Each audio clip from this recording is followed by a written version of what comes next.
Hi friends, ನಮ್ಮ ಮನೆಗೆ ಹಸುವಿನ ಹಾಲು ತಗೊತೀವಿ. ಹಾಲು ಕರೆಯುವಾಗ ಕೂದಲು ಏನಾದರೂ ಬಿದ್ದಿರುತ್ತೆ ಅಂತ ಶೋಧಿಸಿ ಹಾಲನ್ನು ಕಾಯಿಸ್ತೀನಿ. ಇವತ್ತು ಬೆಳಗ್ಗೆ ತಿಂಡಿ ಚಿಕನ್ ಬಿರಿಯಾನಿ ಮಾಡಿದ್ದೆ. ಹಾಲು ಗಟ್ಟಿಯಾಗಿ ಕಾಯಿಸುವುದರಿಂದ ಕೆನೆ ದಪ್ಪವಾಗಿ ಬರುತ್ತೆ. ಹಾಗೆ ಒಂದು ಸ್ಟೀಲ್ ಪಾತ್ರೆ ತಗೊಂಡಿದ್ದೆ. ಒಲೆ ಮೇಲೆ ಇಟ್ಟು ಕಡಿಮೆ ಉರಿನಲ್ಲಿ ಬಿಸಿ ಮಾಡಿದರೆ ಸ್ಟಿಕ್ಕರ್ ಬಂದು ಬಿಡುತ್ತೆ. ಇವತ್ತು ಟೌನ್ನಲ್ಲಿ ಸ್ವಲ್ಪ ಕೆಲಸ ಇತ್ತು, ಅಲ್ಲಿ ಲೇಟ್ ಆಯಿತು.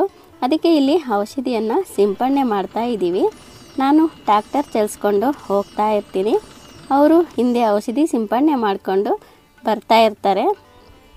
ನಾವು ಹಾವು ಚೇಳು ಏನೂ ಸಿಗಬಾರ್ದು ಕಾಲಿಗೆ ಅಂತ ನಮ್ಮ ಕೆಲಸ ನಾವು ಮಾಡ್ತಾ ಇರ್ತೀವಿ. ನಮಗೆ ಆವಾಗವಾಗ ಕಾಣಿಸ್ತಾ ಇರ್ತವೆ ಹಾವುಗಳು. ನಮಗೆ ಅವುಗಳು ಕಂಡ್ರೆ ಭಯ. ಅವಕ್ಕೆ ನಾವು ಏನು ಮಾಡ್ತೀವಿ ಅಂತ ಭಯ ಆಗುತ್ತೆ. ನಿಮಗೆ ನಮ್ಮ ಹಳ್ಳಿಗಳಲ್ಲಿ ಏನು ಕಂಡ್ರೆ ಇಷ್ಟವಾಗುತ್ತೆ ಅಂತ ಕಾಮೆಂಟ್ ಮಾಡಿ.